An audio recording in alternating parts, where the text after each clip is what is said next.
ভাই সব বন্ধুরা কেমন আছেন? এই যে ডিএক্সএন কোম্পানির সাবান এবং টুথপেস্ট, এই লোকটার হাতে এই সমস্যাটা হয়েছে এবং মুখে হয়েছে।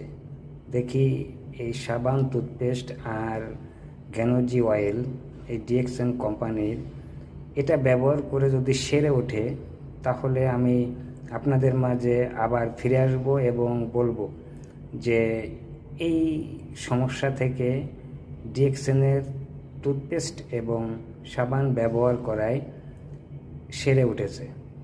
এই সমস্যাটা খুব জটিল সমস্যা। দেখা যাক দেখি কি হয়। আমি ওনাকে এই দুইটা প্রমোট করলাম। এখন উপরওয়ালার দেখা যাক কি করে ডিএক্সএন কোম্পানির প্রোডাক্টে।